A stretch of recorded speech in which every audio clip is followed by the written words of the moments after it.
안녕하십니까. 안녕하세요. 오늘 촬영날을 굉장히 기다렸습니다. 왜? 뉴스를 보고 빨리 가서 물어봐야겠다. 오늘 주제는 공시가를 정부가 내렸다. 빌라 집주인들 다 사기꾼 취급하는 거야? 이런 의견들이 많다고 해가지고 맞아요. 공장이는 어떻게 생각하는지 궁금해서 공시지가라는 게 대표적으로 우리가 흔히 알고 있는 재산세라든지 뭐 종부세, 공시가 1억 미만 이런 거를 판단할 때 공시지가를 확인을 하죠. 공시지가가 뭔지 모르시는 분들도 있을 것 같아요. 네네네. 공시지가가 매매가에 찍힌 그 가격이 아닌 거잖아요. 아니죠. 예. 공시지가로 확인할 수 있는 건 이 물건을 내가 갖고 있을 때 세금이 얼마나 나올 수 있을까. 매매가랑 비교했을 때 어느 정도로 보시면 되냐면 아파트 같은 경우는 보통 매매가가 뭐 5억이다 하면은 공시지가는 대략적으로 한 60% 정도 잡힙니다. 60% 70%. 전 정권에서 그걸 90%까지 올리겠다고 했던 게 정권이 바뀌면서 그거를 이제 전면 폐지했죠. 이번 정권에서. 빌라도 마찬가지입니다. 시세는 2억이지만 공시지가가 2억이 아니에요. 그리고 공시지가는 간단합니다. 공시지가 알림이라는 사이트가 있어요. 여기에 이제 내가 경매로 들어가는 아니면 내가 매수하려는 물건의 주소지를 들어가시면 됩니다. 번지수를 써서 그 호수를 입력하시면 됩니다. 뭐 실제 물건으로 한번 보면 경매로 나온 것 중에 이 물건이 지금 감정가가 1억 3,600이에요. 1억이 넘네 하고 안 되겠다 라고 하시지 말고 이거의 공시가를 한번 보세요. 왜냐면 공시가는 매매가 감정가의 70%밖에 안 되니까. 요거에 한번 공시가를 체크해 본다면 경기도 안산시 상록구 사동이죠.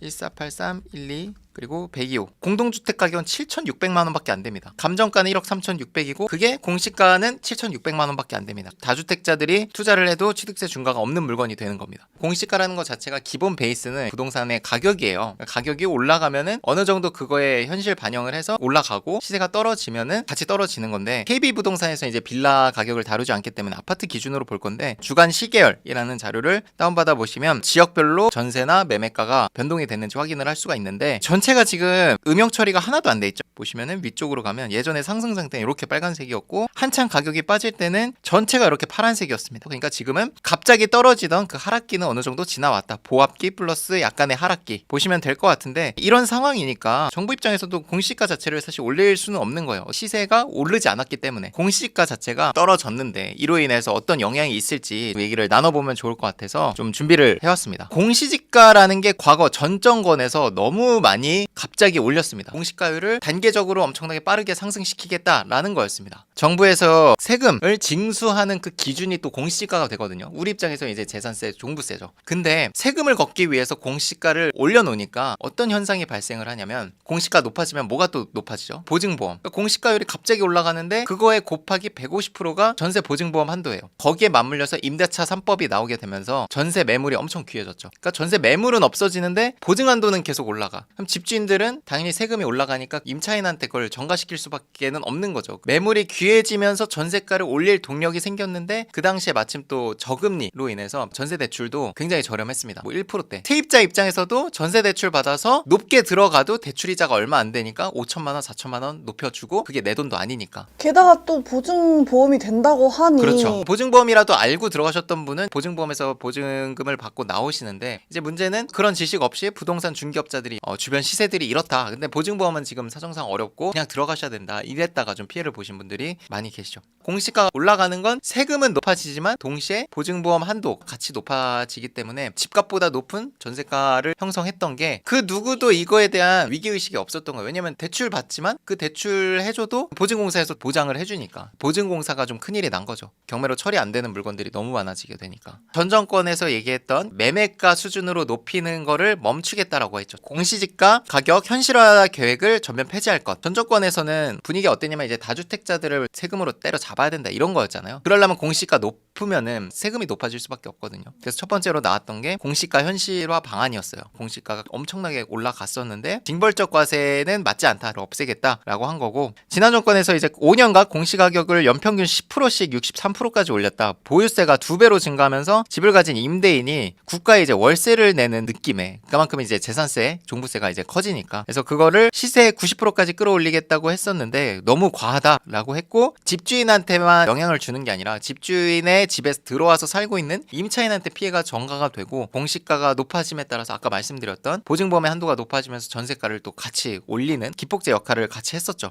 우리가 봤잖아요. 공시가가 올라가면서 어떤 부작용들이 있었는지. 공시가가 팍 올라가 버리니까 전세가가 매매가보다 높아지면은 위험하다고 생각을 해서 안 들어갔을 거예요. 근데 그거에 대한 대출이나 보증보험을 다 해주니까 이거 어차피 내가 2년 뒤에 돌려받는 돈 아니야? 잘못된 정책이었다라고 저는 생각을 합니다. 공시가를 내린 정부에 대해서 좀 네. 안 좋게 생각하는 빌라 집주인들이 있다. 이 네. 부분은 왜 그런 건가요? 제일 영향이 컸던 건 보증보험의 한도를 150%에서 125%, 그러니까 한 번에 25%가 깎인 거예요. 그 금액만큼을 돌려줘야 된다는 겁니다. 만기 때. 지금 살고 있는 세입자가 150%에 살고 있어. 만기 됐을 때는 보증보험의 한도가 125%야. 그리고 공시가까지 떨어졌어. 그 차익만큼은 집주인들이 현금을 갖고 돌려줘야 되는 상황인 거죠. 다음 세입자를 구해도 전 가격으로 안 맞춰지니까. 그게 여러 채면은 또 타격이 엄청나겠죠. 저는 이제 그렇게까지 맞춘 적은 없는데, 그러니까 집주인들도 알잖아요. 내가 갖고 있는 물건의 적정 매매가. 그러니까 집주인들도 그러고 임차인분들도 아셔야 되는 게, 집을 들어갈 때 내 물건의 매매가는 알고 있어야 돼요. 지금 전세가 문제가 됐던 게 매매가보다 높게 전세 받은 것들이 극단적으로 이제 돌려줘야 될 보증금이 커진 거잖아요. 매매가 이하로 맞춘 것 중에도 돌려줘야 되는 물건들이 많이 있지만 사실 하락기를 대비한 사람이 어느 정도 돌려줄 수 있거든요. 근데 문제가 된 건 진짜 매매가보다 높게 전세를 맞춘, 매매가가 2억인데 2억 3천에 전세를 맞췄어. 만기 돼가지고 그게 125%로 낮춰지고 공시가도 내려와서 1억 7천이 됐네. 그게 또 여러 채네. 그러면 몇 억이 넘어갈 수 있는 거예요.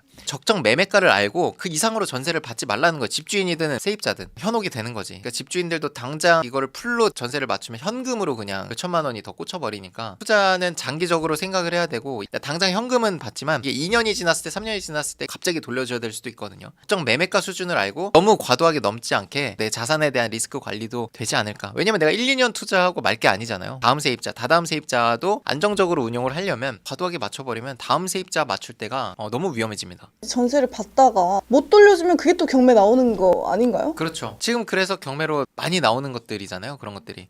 누차 이제 여러 번 얘기했던 그런 것들입니다. 뭐 어떤 영향이 있냐? 공시가를 떨어뜨리니까 집주인은 보증금을 돌려줘야 되는데 그 여력이 안 되시는 분은 그 집을 경매로 털어낼 수밖에 없을 겁니다. 자산을 지키지 못하는 거죠. 공시가가 떨어지면 또 어떤 의미가 있냐면, 공시지가 1억 미만이 더 많아졌다는 걸 의미합니다. 전년도에는 공시가 1억 1천이었던 게 9,500만 원이 됐다고 쳐볼게요. 저한테는 취득세 12%였던 물건이 올해부터는 1.1%로 들어온 겁니다. 그럼 그 물건 저는 할 수도 있는 거죠. 오히려 1억 이하 물건은 많아졌으니까 할 수 있는 물건이 더 많아졌다는 걸 뜻할 수도 있는 거죠. 빌라 경매 할 때는 항상 주의해야 될 것들이기는 한데, 장기 보유를 할 수 있으면 수도권 밖을 안 벗어나시면 좋겠고요. 두 번째는 단타 매도를 하고 싶으신 분은 수도권 안에서는 부천, 안산, 그리고 서울 지역이 괜찮을 것 같습니다. 서울 지역은 지금 거래가 좀 풀리는 것 같아요. 공시가 126%보다도 매매가가 좀 차이가 있습니다. 거래 사례가 지금 많지는 않기 때문에 시세조사가 어려우니까 그 시세조사하는 거에 최대한 시간 할애를 많이 하시고, 최대한 많은 중개사님들의 의견을 구하시기 바랍니다. 권리 분석이라든지 빌라는 이제 위반 건축물 이런 게 있으니까 특이사항에 관한 것도 조사를 잘 하시면은 좋겠습니다. 개별성이 너무 강해서 빌라를 할 때는 빌라에 대한 강의 책 한 권 나름대로 그런 것들을 읽어보시고 투자를 하셨으면 좋겠습니다. 잘못 투자했다가 사고가 날 수 있어서 고생 많으셨습니다. 안녕하세요. 오늘 주제는 말이죠. SH공사에서 전세 사기 주택을 매입에 나선다. 이런 네. 기사가 떴어요. 맞습니다. 저도 기사도 봤고 실제 경매 입찰장에서 주택보증공사가 낙찰 받는 것도 봤습니다. 굉장히 고가로. 수강생분들이 입찰을 갔는데 네. 이런 경우는 처음 보네? 이렇게 제보를 주셨어요. SH한테 다 뺏겼다. 기관에서 들어오면 입찰하는 가격 자체가 우리가 보는 눈이랑은 다릅니다. 우린 시세를 보지만 얘네는 자기네들이 손실을 안 봐야 되기 때문에 3년 전, 4년 전에 줬던 보증금 이상으로 들어옵니다. 이걸 이길 수가 있나요? 지금 시세가 이거보다 낮은데? 우리 입장에서 어떻게 되는 거냐면, 시세보다 높게 들어오는 경쟁자들이 생긴 겁니다. SH공사 포함해서 제가 어제 남부지방법원에서 본 건 SH는 아니고 LH 주택보증공사였어요. 그래서 전세 사기 포함 4,000 가구 매입 나선다. 3,951 가구 매입 공고를 했고 신규 유형을 추가했다. 15년 이내에 아파트 300호, 전세 사기 주택 600호를 이제 매입을 해서 매입 사업 설명회를 개최한다. 이걸 매입해서 얘네가 뭐 공실로 두지는 않겠죠. 소득이 낮은 층, 그런 분들을 위해서 임대 사업을 본인들이 하겠다는 취지입니다. 자, 그럼 우리는 불만이 생길 수 있죠. 이분들이 받은 낙찰가를 보면 이 물건인데요. 강서구 화곡동에 굉장히 이런 물건들이 많죠. 서울 주택보증공사에서 승계를 받아서 대항력을 이제 포기해주는 조건으로 매각. 그러면 우리 같은 이제 제3자도 들어올 수 있게 되는 거죠.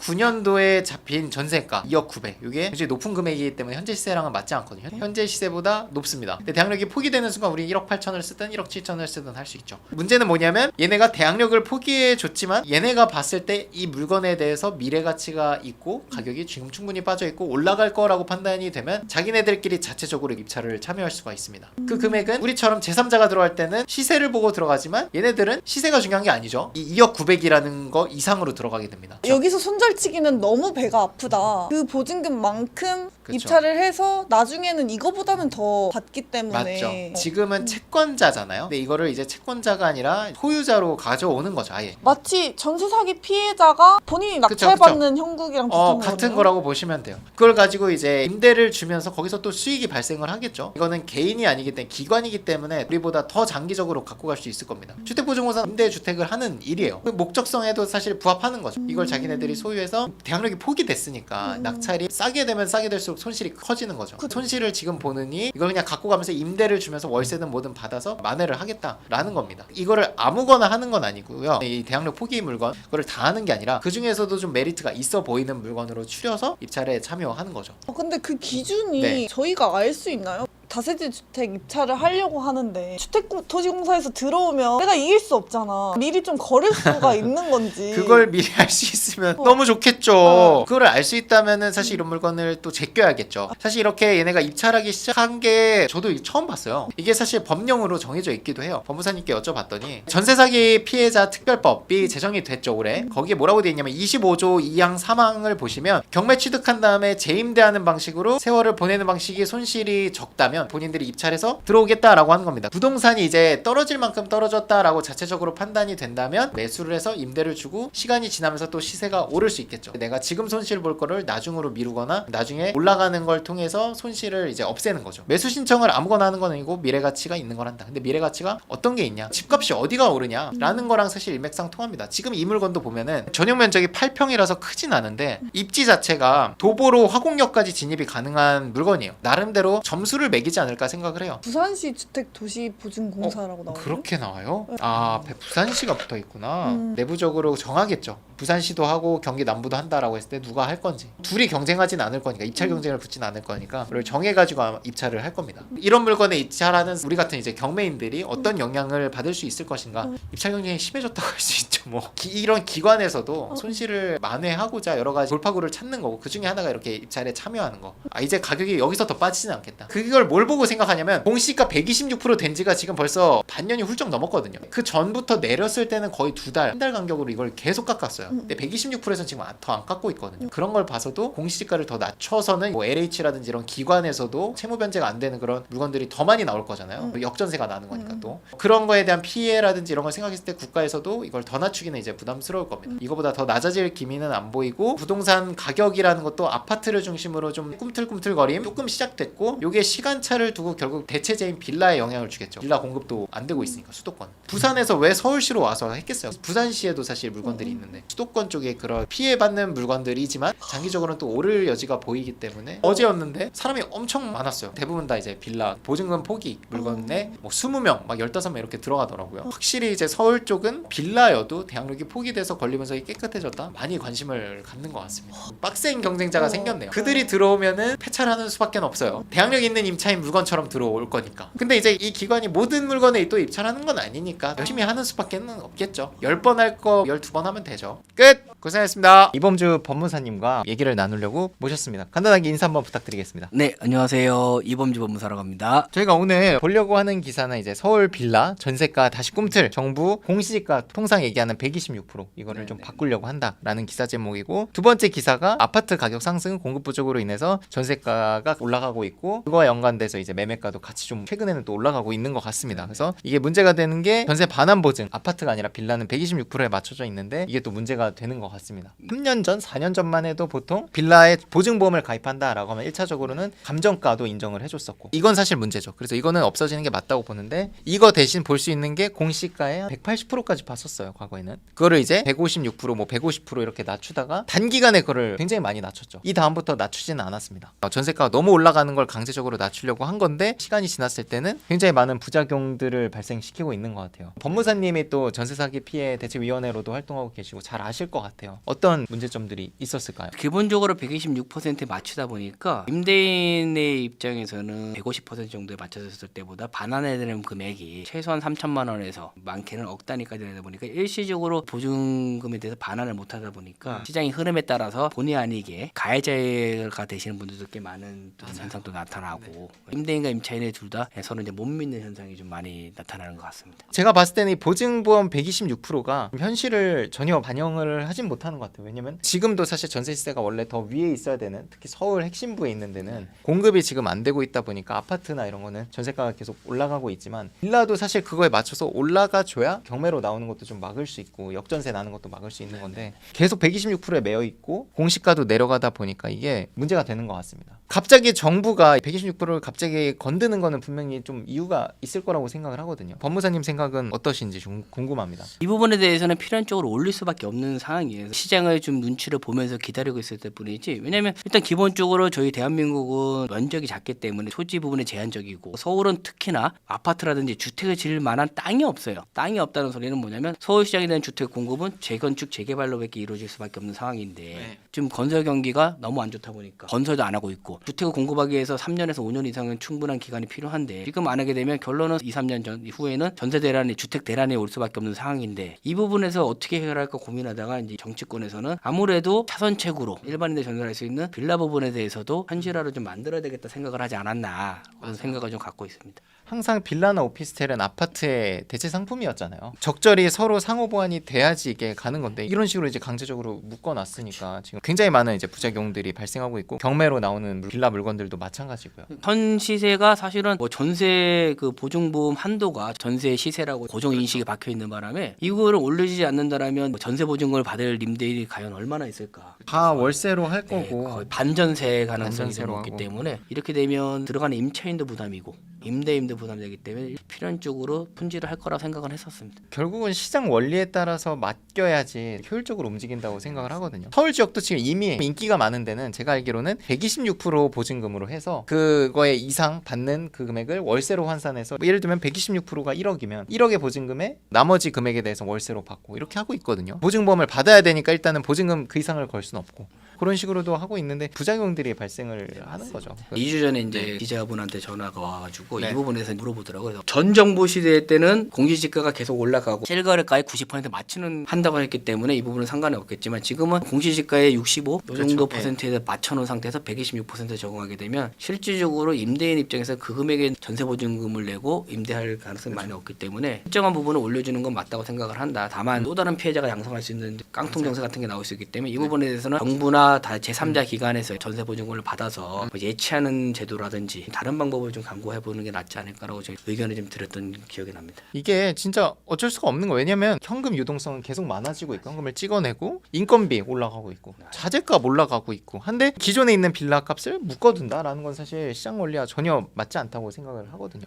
타이밍이 또 좀 그래요. 최근에 이제 제가 영상으로도 만들었지만 보증공사에서 입찰을 하기 시작하지 않았습니까? 네. 그러면서 한 달도 채 안 돼서 이런 뉴스가 나왔거든요. 네. 들으시는 분들이 또 모르실 수도 있으니까, 최근에 이제 전세 사기로 많은 보증금을 떠안았던 주택보증공사에서 입찰을 최근부터 굉장히 적극적으로 하기 시작했습니다. 거의 뭐 하루 입찰하는 게 빌라가 10개라면 한 6개, 5개 정도는 본인들이 높게 받아가는 추세예요. 왜냐면 떠안아야 되는 채권 금액이 있기 때문에 시세보다 높게 들어가기도 하거든요. 떠안을 바에 이제 가져가겠다는 거지. 근데 그렇게 한다라고 했을 때 이 주택보증공사가 이제 2년 뒤, 3년 뒤, 4년 뒤를 보는데, 지금 현재 시점에 어쨌든 공시가 126%에 자기네들도 적용을 받으니까 가져가면서 임대를 줘야 되는데 받을 수 있는 금액이 또 적어지는 거지, 이 126%룰 때문에. 맞습니다. 그거를 떠안고 난 가나보다 우리는 생각을 했어요. 투자자들은 폐차를 하더라도 너무 아쉽지만 얘네도 뭐 같은 룰을 적용을 받으니까 같은 입장 아니겠습니까? 결국 손해를 보고 한다는 거니까. 근데 공교롭게도 한 달이 채 안 돼서 126% 룰을 좀 만지겠다. 주택보증공사는 국가에서 운영되는 기관 아니겠습니까? 네네. 연관 관계가 있을 수 있다라고 저는 이제 생각을 하는데, 법무사님 생각은 좀 어떠신지? 네, 전세 사기 피해자 특별법에도 사실은 임차인이 매도 청구를 하게 되면 주택도시공정에서 일정 부분에 대해서 매수를 할 수 있는 권한이 있었어요. 그거를 적극적으로 이용했으면 좋겠다고 했는데도 불구하고 작년까지는 지켜보는, 시장이 불안전하기 때문에 지켜보는 상황이었던 것 같아요. 근데 이번에 들어오면서 보통 제가 추산해 보니까 공시지가의 135%에서 138% 사이에서 눈여겨봤는데, 그 정도에서 계속 낙찰을 받아가세요.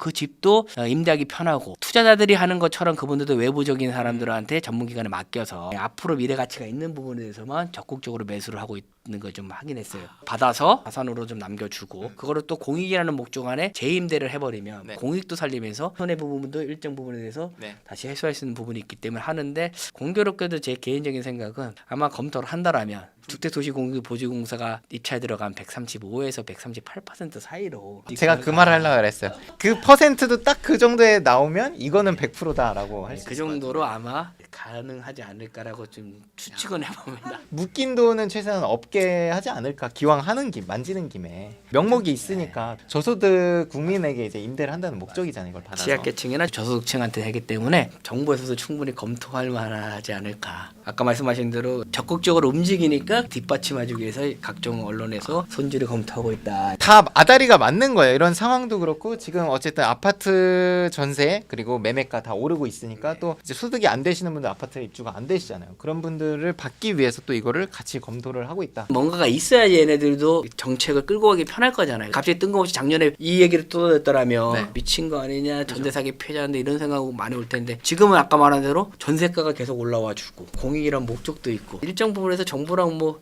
얘기가 되지 않았을까요? 그러면 여기서 이제 우리는 또 한 번 더 투자 측면에서 생각을 해볼 수가 있는 게 막 이슈들이 있을 때 사놓은 분들 예를 들면 공시지가 100%에 그냥 매수를 하신 분들은 이게 만약에 140% 가면 40%의 뭐 어쨌든 전세가를 더 올려 받을 수 있는 거고 당연히 매매가는 그 이상이 될 거고 네. 저는 이 타이밍이 언젠간 올 거라고 생각을 항상 했고 얘기도 많이 했었거든요. 주택도시보증공사에서 네. 입찰하기 시작할 때 제목이 뭐였냐면 빌라 바닥 왔나? 맞아.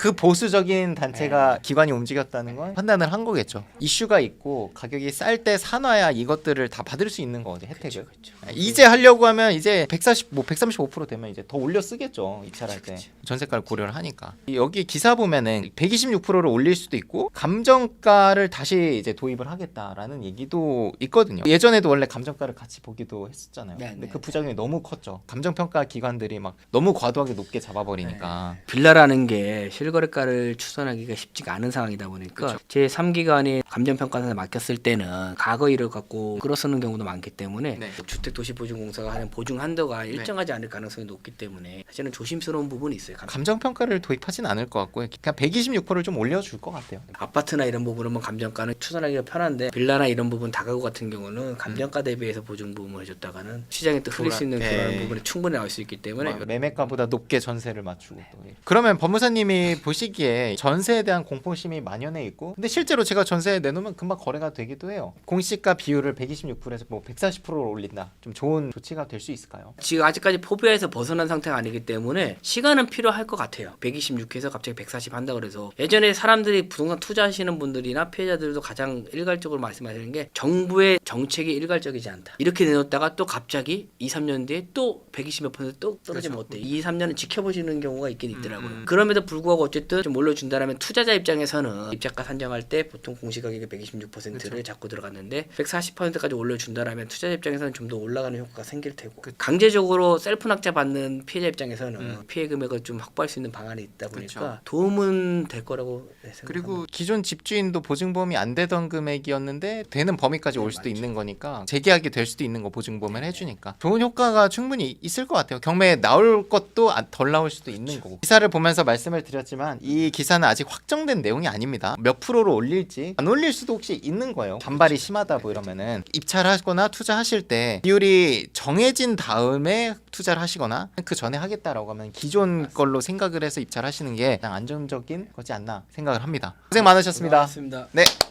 안녕하세요. 부동산 분위기에 대해서 말씀드리려고 하는데 자 아파트를 기준으로 말씀드리면 전세 월세 매물이 정말 부족한 상황이고 그 부족한 매물 때문에 가격들도 조금씩 올라가고 있습니다. 이 지표는 뉴스 기사로도 한번 봤었죠. 13개월째 전세 가격 지수가 계속적으로 올라가고 있다는 거를 소식을 전해드린 적도 있었습니다. 그리고 수도권 핵심부를 기점으로 해서 매매가도 오르고 있다는 거를 말씀드렸습니다. 자 그러면 우리가 주로 얘기하는 빌라 오피스텔은 또 시장이 어떠냐. 사기가 터졌는데 전세 월세는 지금 매물이 되게 귀합니다. 매매를 하는 게 아니라 전세 아니면 월세로 몰리기 때문에 지금 전세나 월세로 나오는 것들은 한 달 안에 다 소진되는 분위기고 임대차 계약은 정말 잘 되고 있는데 매매 계약은 아파트 외에는 지금 좀 좋진 않습니다. 매매 시장을 기준으로 빌라는 지역에 따라 분위기가 많이 다른 것 같습니다. 그래서 최근에 본 거는 저희가 수원, 부천 그리고 안산 쪽에 매매 거래가 있었고 그 외 지역에서는 뭐 인천이라든지 뭐 서울 화곡동 이런 데서는 아직 매매 거래는 저희가 실제로 보진 못했거든요. 첫 번째 기사를 살펴볼 건데 가계대출 사상 최대치 1103.6조 부동산 반등 타고 주담대 급증. 시사하는 바가 굉장히 큰 게 뭐냐면 2022년도 집값이 가장 높았을 시점보다 지금 대출이 더 많다는 게 여러분들께 전달드리고 싶은 메시지인데 수도 수도권 핵심부 호재가 있는 지역들을 중심으로 해서 보시는 여러분들은 모르겠지만 조용조용히 누군가는 싸져 있는 가격에 매수를 조금씩 하고 있다라는 겁니다. 그거를 저는 이제 경매하는 사람이기 때문에 경매 낙찰가 이런 것만 봐도 4개월 전부터 이 낙찰되는 가격이 조금씩 올라가기 시작했거든요.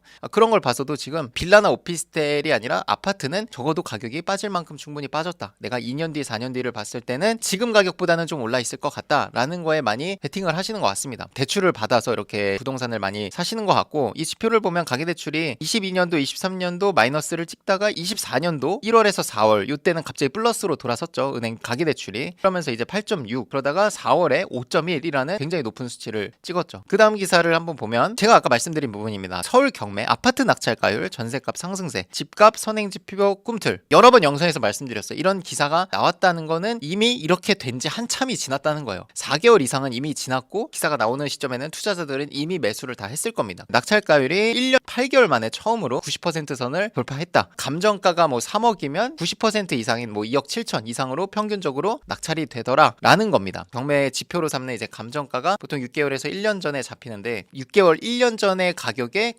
90%까지 시세가 어느 정도 회복이 됐다라고 판단을 하실 수 있을 것 같습니다. 왜 그러냐면 서울 아파트는 어쨌든 입찰 경쟁이 굉장히 치열하기 때문에 시세보다 월등히 막 싸게 받아가진 않아요. 과거에는 78%에서 한 80% 정도였는데 벌써 10%나 올랐다는 겁니다. 그걸 봐서도 서울 아파트가 가격이 충분히 낮아져 있다는 걸 매수자분들도 판단을 하고 있구나라는 거를 알 수 있습니다. 아파트의 매매가의 어떤 하방 경직이 되는 아파트 전세값도 꾸준히 지금 1년 넘게 오르고 있고 그 수치가 계속적으로 좀 우상향하고 있습니다. 퍼센트가 계속적으로 올라가고 있고 당연히 전세가가 오르다 보니까 매매가랑 갭이 줄어들게 되겠죠. 그러면서 이제 조금씩 전세로 찾으시던 분들이 돈을 좀 더 보태서 매매 수요로 전환이 되면서 조금씩 거래가 소진이 되고 있습니다. 거래량이 4,000건 원래 막 2,000건 뭐 이렇게 됐었거든요. 3월 기준으로 거래량이 4,000건을 넘어섰다. 계속적으로 좀 늘지 않을까 예상이 됩니다. 왜 그러냐면 전세가가 계속 더 빠르게 오르고 있거든요. 점점점 붙을수록 매수자분들이 전세보다는 매수를 하는 사람들이 생길 수 있겠죠. 또 공급이 줄기 때문에 매매가랑 전세가 같이 또 올라갈 수밖에 없는 구조로 보입니다. 그러니까 여기서 관건은 이제 다주택자가 집을 매수할 수 있는 취득세, 지금 그게 막혀 있거든요. 취득세 중과 때문에. 그 부분과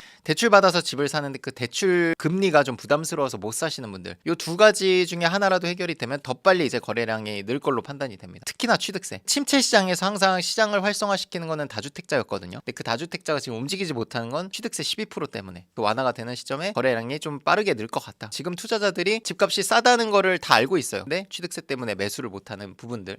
자, 마지막 기사는 이제 여의도 목동 서초, 대표적으로 재건축이 활발하게 진행되는 지역들인데 이 재건축에 해당되는 아파트 값이 10주 만에 상승세로 돌아섰다라는 기사고요. 전체적인 지금 시장 자체가 오를 기조가 좀 많이 보인다라는 측면에서 이 기사를 좀 가져온 거고, 아무래도 지금 재건축은 또 이슈들이 재건축 분담금이라든지 시행비 여러 가지 비용들이 너무 빨리 올라가게 되면서 이런 물건을 갖고 계신 이제 소유자분들이 굉장히 부담이 크죠. 그런 부분이 있기는 하지만 그래도 사실 여의도 목동 서초하면 또 사업성이 나오는 부분이기 때문에 이 부분에서 또 아파트 값이 오르고 있다. 금리, 취득세 요 부분을 제외하고는 모든 지표가 다 아파트 상승을 다 가리키고 있어요. 두 가지 사항도 언젠가는 또 해결이 되고 언젠가는 완화가 또 될 거기 때문에 그게 되는 순간 아파트 매매가가 오르는 거는 사실 기정사실화 됐다고 판단을 좀 해도 될 것 같습니다. 리치스쿨에 낙찰받은 소식이 있으면 저희 이제 실장님께서 낙찰 받았어요 라는 게시판에 낙찰 사례를 올려주시는데 4월 한 달 동안 또 얼마나 받았는지 한번 한 달간 12건, 아파트랑 빌라랑 거의 비중이 반반 정도 되는 것 같습니다. 앞서 말씀드린 거는 이제 수도권 기준으로 좀 시장 분위기가 계속적으로 올라갈 분위기가 보인다라는 거고, 저희는 사실 거기와는 동떨어져 있습니다. 오를 만한 지역은 경매로 입찰했을 때 싸게 받기가 어렵다고 제가 누차 말씀드렸죠. 그래서 저희 수강생들은 수도권에 있는 아파트보다는 외곽 지역, 사람들이 좀 덜 볼 만한 지역들을 기준으로 해서 낙찰을 좀 받았고요. 강원도 속초, 경남 김해, 강원도 춘천, 인천 계양, 대구 서구 이런 아파트들이요.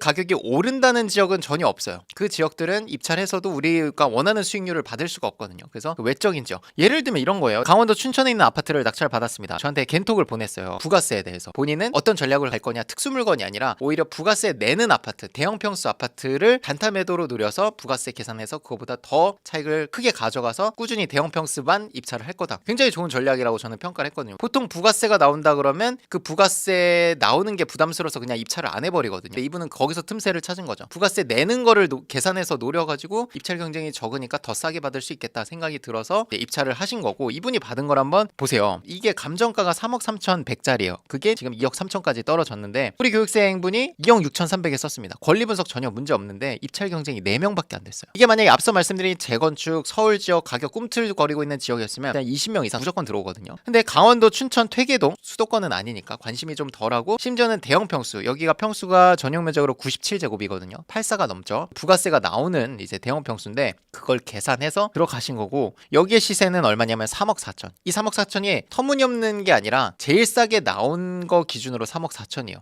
그거를 2억 6천에 받았습니다. 부가세가 1,500에서 2천만 원 정도 냅니다. 그럼 그거를 더하면 2억 8천 정도에 받은 거죠. 그래도 시세 차익이 5천에서 6천만 원 정도 나는 거예요. 어떻게 그렇게 받을 수 있었냐? 입찰 경쟁이 4명밖에 안 됐으니까. 경매로 우리가 투자 수익률을 가져가고 싶다 하면은 외곽 지역에 부가세 내는 거는 저희 카페에 제가 올려놨거든요. 그걸 계산해서 대형 평수로 들어가시는 것도 괜찮습니다. 2억 8천 쓸 거 부가세 1,500만 원 나오면 2억 6,500 쓰면 되잖아. 오히려 그게 확률이 더 높다니까요. 84제곱 이하를 하는 것보다. 이 사례를 소개시켜 드리고 싶었고, 그 외적으로도 우리 교육생들이 또 낙찰받은 것들 여러분들이 저희 카페에 놀러 오셔가지고 쭉 한번 보세요. 시세가 얼마짜리를 얼마에 낙찰 받았고 입찰 경쟁은 얼마나 됐는지. 확실히 수업 시간에 교육한 대로 경쟁이 좀 덜한 쪽으로 입찰을 하시는 분들이 성과들이 좋고 금방 결과가 나오더라고요. 만약에 여러분들이 공부가 안 된 상태라고 하면 가만히 있는 게 무리한 투자를 하는 것보단 더 좋습니다. 가장 최악은 공부가 안 됐는데 투자를 잘못해서 돈을 잃는 거거든요. 단순히 내가 돈 벌고 싶다 해서 투자 시장에 나오는 게 아니라 공부를 어느 정도 하셔야 됩니다. 경매책 2권 읽는다고 해서 갑자기 내가 경매할 수 있는 건 아니거든요. 사실 제일 좋은 거는 사례를 보는 게 제일 좋습니다. 저한테 배우신 분들이 어떤 결과물을 만들고 있는지 앞서 말씀드린 저희 낙찰 사례 보시면 좋을 것 같고, 저희가 정리를 해놓거든요. 시세가 얼마고 몇 명 입찰했고 몇 퍼센트를 썼는지가 나옵니다. 리치스쿨에서 지향하는 거는 저희 교육을 들으시는 분들도 대부분 초보자분들이거든요. 그래서 제가 말씀드리는 거는 아파트 이런 거에 집중하지 말고 수익률에 집중해서 작은 거, 투자금이 적게 들어가는 빌라 오피스텔을 해라 라고 말씀을 드려요. 투자금이 적게 들어가야지 내가 실행력이 좋아지고 성과가 또 금방 나오거든요. 그 경험치가 쌓여야 큰 물건을 할 수 있는 거예요. 작은 물건이라는 게 뭐냐면 내 돈이 5천만 원 이상 들어가면 안 돼요. 그러니까 감정가로 치면 한 2억 언저리에 있는 거, 레버리지 대출 80% 활용해서 하시면은 무리 없이 6개월 안에 수익화하는 거는 명도만 길지 않다면 문제가 없거든요. 그런 부분들을 해주시면 되고, 저희 리치스쿨에서는 분위기가 좋아진다는 뉴스 기사가 나오잖아요. 수도권을 기준으로. 그러면 수도권은 피하는 겁니다. 이런 기사가 나오면 입찰하는 사람들이 수도권에 몰릴 거거든요. 열심히 거기에 모이라고 하세요. 우리는 틈새 시장, 사람들이 그쪽에 몰리면 또 틈새가 생기기 마련이거든요. 수도권이 아니라 그 외 지역으로 가겠다라고 해서 저희 낙찰 결과물만 봐도 수도권이 아닌 지역의 물건들이 많고, 수도권이라고 하면은 요즘 거래가 잘 안 된다는 다세대 주택 오피스텔이 결과들이 많이 나오거든요. 그 왜 그러냐면 저희는 항상 반대를 보는 거예요. 경매는 사람들이 몰리는 데가 아니라 몰리지 않는 지역을 찾거나 그런 물건을 입찰해야 되거든요. 결과들이 너무 좋은 거죠. 낙찰된 가격이 시세 대비해서 월등히 저렴하고 우리가 좋다고 하는 아파트랑 비교했을 때 훨씬 더 수익률이 좋거든요. 틈새 시장을 항상 노리는 거고, 또 시간이 지나서 지방, 서울, 수도권이 아닌 지역들도 뭐 가격이 오를 수 있겠죠. 그럼 또 다른 틈새가 생길 겁니다. 저희는 항상 그때를 노리고 있다. 결과물들이 증명을 하잖아요. 오프라인에서 강의장에 다 같이 모여가지고 사실 공부하는 거는 단순히 이론적인 내용을 접하기보다는 지금 시장 분위기가 어떻고 어떤 물건을 입찰해야 돈을 벌고 이런 것들이 궁금하실 거라고 저는 생각을 해요. 제가 이제 경험한 거, 저희 졸업생들이 낙찰받고 시장에 내놨을 때 반응이 어떤지, 이런 것들, 생생한 소식들이 사실 더 돈 되는 정보라고 생각을 하거든요. 거기에 플러스 저희가 이제 대행해주는 여러 가지 서비스, 이런 것들을 보고 강의 신청을 많이 하시는 것 같아요. 실제 경험담, 교육생들이 어떤 혜택을 받을 수 있는 거를 말씀드리고 싶었습니다. 고생 많으셨습니다.